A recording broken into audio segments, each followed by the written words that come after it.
Morning student, welcome to Mank Mathmania YouTube channel. I hope you are doing well. Today discuss about class 11 complex number and quadratic equation chapter in which discuss about complex number. But before starting this lecture, as on always, please like, share and subscribe Mank Mathmania YouTube channel. Let's start complex number. सबसे पहले इस complex number को समझने से पहले कुछ चीज़ें समझते हैं। ये इमेजिनरी नंबर क्या है, ठीक है। तो आपको याद होगा कि आपने क्लास 10th में ax² plus bx plus c equal to 0 के फॉर्म का क्वाड्रेटिक इक्वेशन यानी द्विघात समीकरण आप लोगों ने पढ़ा है। जब हम उसको सॉल्व करते थे श्रीधराचार्य सूत्र से, समझ लीजिए, तो ये आपको मिलता था, ठीक है। फिर क्या होता है, आपको तीन कंडीशन मिलती थी, d is greater than or equal to 0, d is greater than d is equal to 0 and d is less than equal to 0। और ये सब कहाँ से आता था, ये d कहाँ से आता था, तो इस वैल्यू से, ठीक है। तो आप समझिएगा, अगर d इज ग्रेटर देन 0 तो उस केस में आपको याद होगा टू डिस्टिंक्ट रियल रूट मिलते थे, दो अलग अलग वास्तविक मूल मिलते थे, और d बराबर 0 होता था तो दो समान रूट्स मिलते थे, ठीक है। फिर हम बात कर रहे हैं d इज लेस देन 0, उस केस में टू इमेजिनरी रूट मिलता है। तो हाँ, अब आपको इसी इमेजिनरी रूट का काम पड़ेगा, ठीक है। तो आप समझिए x equal to minus b plus minus under root. अगर आपको याद होगा इमेजिनरी नंबर क्या होता है, जिस नंबर का मैं स्क्वायर करूं और वैल्यू फिर भी निगेटिव रहे तो वो इमेजिनरी नंबर होता है। ये याद होगा आपको जब मैं रियल और इमेजिनरी दो बता रहा था कि नंबर दो ही टाइप के होते हैं, ठीक है। तो यहाँ पर निगेटिव ये चीज़ बता रहा है कि यहाँ पर जो भी वैल्यू आएगी वो निगेटिव में रहेगी, क्योंकि आप इमेजिनरी नंबर की बात कर रहे होगे, ठीक है। चलिए आगे आते हैं। सबसे पहले इस इमेजिनरी नंबर को डिनोट किससे करते हैं, आई से, यानी हम इसे आयोटा पढ़ते हैं, ठीक है। फिर आई की वैल्यू क्या होती है, अंडर रूट -1। आप जानते हैं कि अगर अंडर रूट -2 इसका स्क्वायर करेंगे तो -2 ही आएगा। इसको लिखेंगे कैसे हम, अंडर रूट -2 को √2 आई। आई क्या बता रहा है, इमेजिनरी फॉर्म को, ठीक है। तो आप देखिए इसमें और क्या क्या चीज़ निचोड़ निकलता है, तो आई स्क्वायर इक्वल टू -1 होता है, ठीक है। क्यों, क्योंकि आई और आई का जब मल्टीप्लाई करोगे तो under root -1 into under root -1, root root हट जाएगा और अंडर रूट माइनस, आप समझ रहे हैं, 1 का मल्टीप्लिकेशन 1 माइनस माइनस का प्लस, ठीक है। तो यहाँ पर इस चीज़ को ध्यान रखिएगा आप कि under root -1 into under root -1, जब इसका हम मल्टीप्लिकेशन करेंगे तो अंडर रूट -1 का स्क्वायर मिलेगा, रूट और स्क्वायर एक साथ आने के कारण हट जाएगी, वैल्यू पूरी पूरी निगेटिव आ जाएगी, ठीक है। तो इसीलिए i square equal to -1। Under root -3 की वैल्यू भी आप इस तरह तोड़ के लिख सकते हैं, ठीक है। इसलिए यहाँ पर अंडर रूट में -3 है तो मैं उसको लिख सकता हूँ अंडर रूट 3i, ठीक है। तो आशा करता हूँ इतना तो आपको समझ में आया ही होगा, ठीक है। अब आते हैं आगे के। तो जब आप इमेजिनरी नंबर को समझ लिए हैं तो हम बात करने चल रहे हैं कि कॉम्प्लेक्स नंबर क्या होता है, ठीक है। तो इसको हम z से डिनोट करते हैं, और z जो हो a प्लस आई बी के फॉर्म का लिखा जाता है, जहाँ a वास्तविक संख्या यानी रियल नंबर और b भी रियल नंबर, लेकिन b के साथ एक इमेजिनरी यानी आयोटा लगा होने के कारण आपका आई बी लिखा जाएगा। और जब भी रियल और इमेजिनरी नंबर्स का एडिशन हो, सब्सट्रैक्शन हो, ठीक है, तो वहाँ पर जो फॉर्म बनती है बेटा, कॉम्प्लेक्स फॉर्म बनती है, ठीक है। यानी z equal to 2 plus i3 लिख लें या z equal to 2 plus 3i, ये दोनों रियल और इमेजिनरी दोनों का मिक्सचर होने के कारण आपका ये कौन सा फॉर्म बन रहा है, आप कहोगे कॉम्प्लेक्स फॉर्म बन रहा है, ठीक है।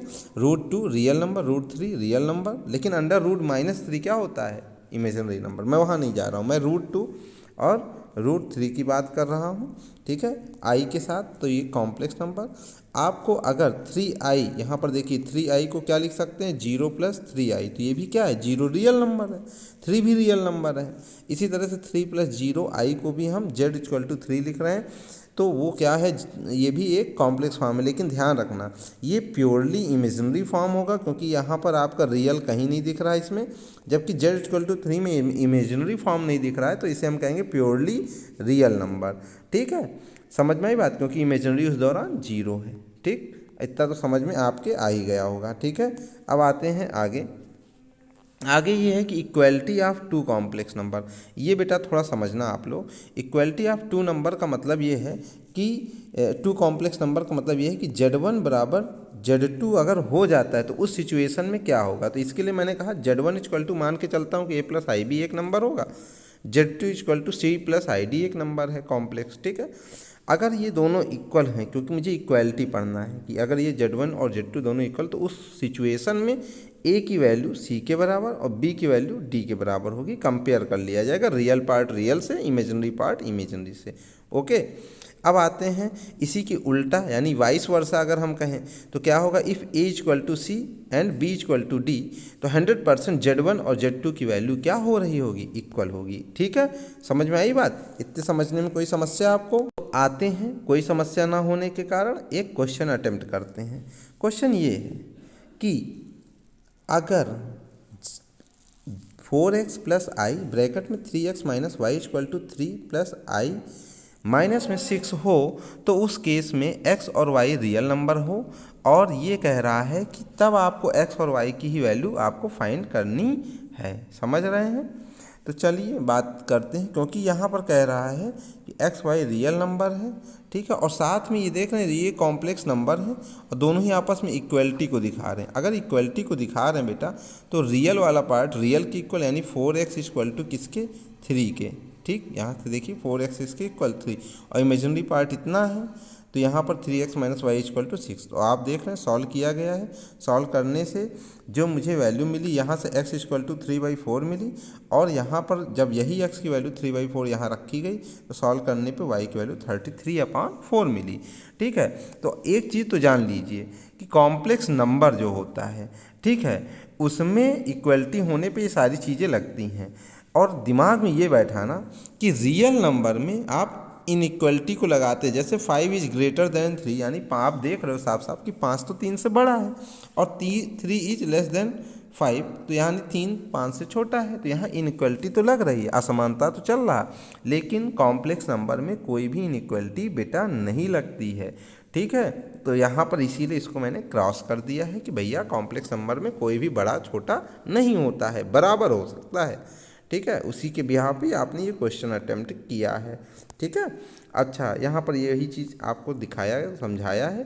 ठीक है, आते हैं अब आगे के पॉइंट को समझना है। आप जब हम किसी चीज़ को पढ़ते हैं तो साथ में उसका अब हमें अलजेब्रिक फॉर्म भी पढ़ना पड़ेगा, क्योंकि ये इंटर है।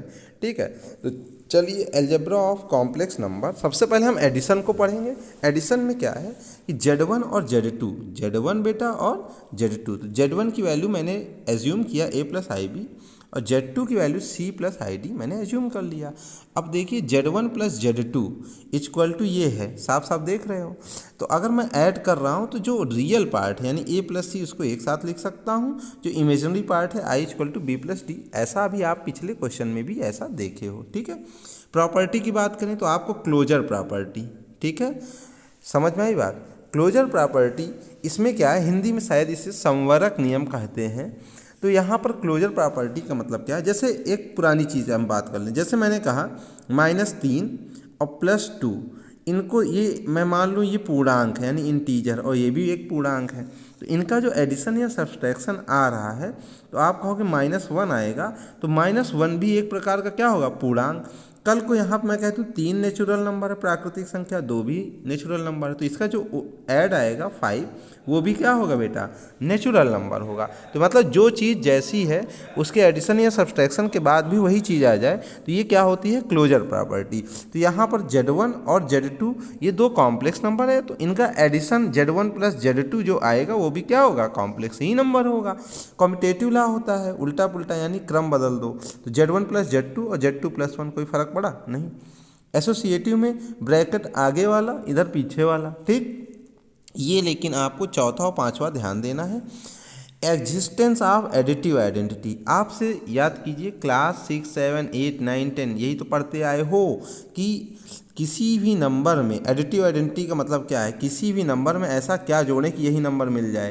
जैसे मैं 2 में क्या ऐड करूं कि यही नंबर मिले, तो आप कहोगे 0 ऐड कर दें। तो यही क्या है, एग्जिस्टेंस ऑफ एडिटिव आइडेंटिटी, यानी जेड में जब मैं 0 ऐड कर दूंगा तो वो जेड ही आएगा, इसी को हम कहेंगे एडिटिव आइडेंटिटी AI। ओके, फिर हम बात करते हैं एग्जिस्टेंस ऑफ एडिटिव इनवर्स, यानी मैं दो में ऐसा क्या ऐड कर दूं कि ऐसा क्या ऐड कर दूं कि मुझे जीरो मिल जाए। तो मैं कहूँ दो में -2 अगर ऐड कर दूंगा जीरो हो जाएगा। तो इसी तरह जेड में -z ऐड कर दूंगा तो ये जीरो, तो इसे हम कहेंगे एडिटिव इनवर्स। ओके, समझ में आई बात। अब हम आगे आते हैं और एलजेब्रा ऑफ कॉम्प्लेक्स नंबर में डिफरेंस की बात करेंगे कि अगर हम Z1, यहाँ पर वैसे मैंने क्या ले लिया Z1 और Z2, तो Z1 की वैल्यू आप देख रहे हो, हर बार मैंने वही अज्यूम किया, दोनों को सब्सट्रैक्ट कर दें, ठीक है, तो आप देख रहे हो कॉम्प्लेक्स नंबर लग रहा है, यानी क्लोजर प्रॉपर्टी डिफरेंस में लगेगी और एडिटिव में भी लगेगी। लेकिन बेटा कम्यूटेटिव लॉ डिफरेंस को नहीं फॉलो करेगा, क्योंकि Z1 - Z2 की जो वैल्यू होगी बेटा वो Z2 - Z1 के बराबर कतई नहीं होगी, ठीक है। इसी प्रकार से हम बात करेंगे एसोसिएटिव लॉ की, तो Z1 - Z2 को शुरुआत में ब्रैकेट में लिया और Z3 से घटा रहे हैं, और इधर क्या है Z1 में हम पहले कर रहे हैं, इधर वाले को एक साथ कर रहे हैं, तो यहाँ से भी आप देखेंगे एसोसिएटिव लॉ भी इसमें फॉलो नहीं होगा, ठीक है। और आगे आते हैं मल्टीप्लिकेशन, यानी अलजेब्रा ऑफ कॉम्प्लेक्स नंबर में हम मल्टीप्लिकेशन पढ़ें, तो Z1 Z2 आप नंबर ले लिए, इन दोनों का मल्टीप्लिकेशन भी क्या होगा बेटा, एक प्रकार का कॉम्प्लेक्स नंबर होगा। तो Z1 Z2 यानी क्लोजर प्रॉपर्टी बेटा किस में फॉलो होगी, आपके मल्टीप्लिकेशन में भी। आप समझिए एडिशन में फॉलो हो गई क्लोजर प्रॉपर्टी, सब्सट्रैक्शन में फॉलो हो गई, मल्टीप्लिकेशन में भी फॉलो हो गई, ठीक है, बधाई हो, समझ में आई बात। I = (-1) और I² = -1, ये तो आप जानते ही हैं, वहीं पे ये सब चीज़। अच्छा, मल्टीप्लिकेशन करने का थोड़ा तरीका समझना, A का पहले C से मल्टीप्लाई करना, फिर A का D से, ठीक है, तो यहाँ पर ये इतनी चीज़ मिली। अब इसी को इससे करना तो ये मिला, इसको इससे करोगे तो I² होने के कारण I² की वैल्यू -1 रखी जाएगी। ओके, तो यहाँ पर समझिएगा जो वैल्यू मिलेगी मुझे माइनस मिलेगी, ठीक है। तो यहाँ पर मैं कह सकता हूँ AC, और ये रियल हो जाएगा, I² -1 है, यानी AC - BD एक साथ लिखी जाएगी, बाकी ये आयोटा के साथ ये वाली वैल्यू रखी जाएगी, तो ये मल्टीप्लिकेशन है, ठीक है। अब आते हैं थोड़ा और लेवल हाई करते हुए, ठीक है, तो ये क्या है, multiplicative inverse of Z, multiplicative inverse of Z, जो कि A + IB हम मान के चल रहे हैं।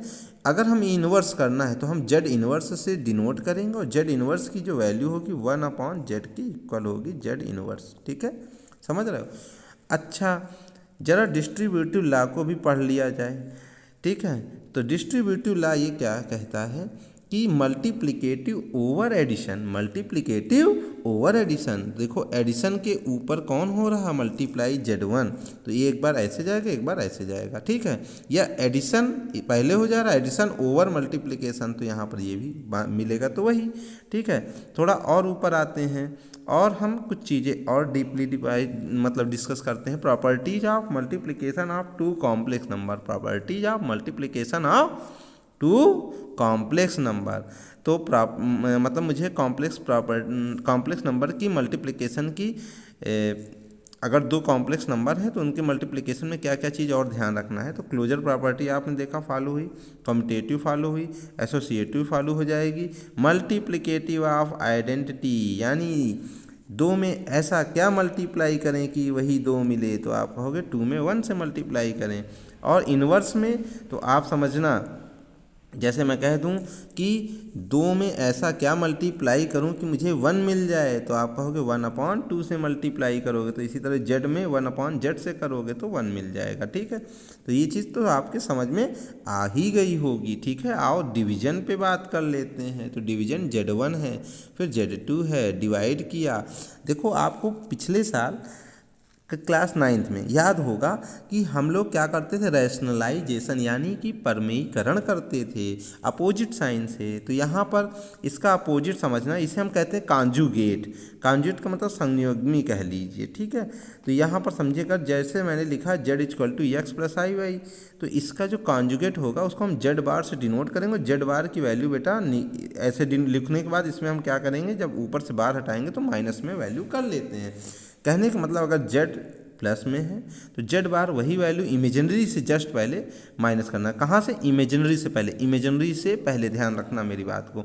अच्छा, प्रॉपर्टी की बात करें कि Z बार है, फिर उसके ऊपर एक बार है, तो फिर से वो जेड ही मिलता है। आप ये देख रहे हैं Z1 प्लस Z2 का अगर ऊपर बार है तो मैं अलग अलग तोड़ सकता हूँ। इसी तरह सब्सट्रैक्शन में भी अलग अलग लिख सकता हूँ, मल्टीप्लिकेशन में भी, डिवीजन में भी। ओके, ये आप देख रहे हैं साफ साफ, ठीक है। Z2 का मान लेकिन 0 नहीं होना चाहिए डिवीजन में, अदरवाइज वो आपका इनफाइनाइट वैल्यू दे देगा, ठीक है। आगे आते हैं यहाँ थोड़ा हम इसको मतलब ये सब समझ रहे थे ताकि इसको समझ सकें। यहाँ रैशनलाइजेशन किया गया, पूरा मल्टीप्लाई जैसे अभी मैंने करवाया था वो किया। करने के बाद आप देख रहे हैं यहाँ पर आई स्क्वायर की वैल्यू माइनस और माइनस माइनस मिलके प्लस, तो सी स्क्वायर डी स्क्वायर नीचे रियल वैल्यू मिल गई ना, ठीक है। ठीक। अब आगे आते हैं, ये सारी चीज़ मिल जाने के बाद आप देखें हैं कि मुझे Z1/Z2 की वैल्यू ये मिलेगी, ठीक है। समझ में आई बात। तो ये है आपका डिवीजन, वो भी कॉम्प्लेक्स नंबर का, अलजेब्रा के फॉर्म में, आपने सब समझा, ठीक है। अब एक क्वेश्चन लेते हैं। जैसे क्वेश्चन में ये है कि Z1 का मान 2 + 3i है, Z2 का मान 3 + 2i है। तो कह रहे इसको डिवाइड करो, तो मैंने डिवाइड करने के लिए लिखा है ऐसे। इसका रैशनलाइजेशन करेंगे कॉन्जुगेट से, यानी 3 - 2i से।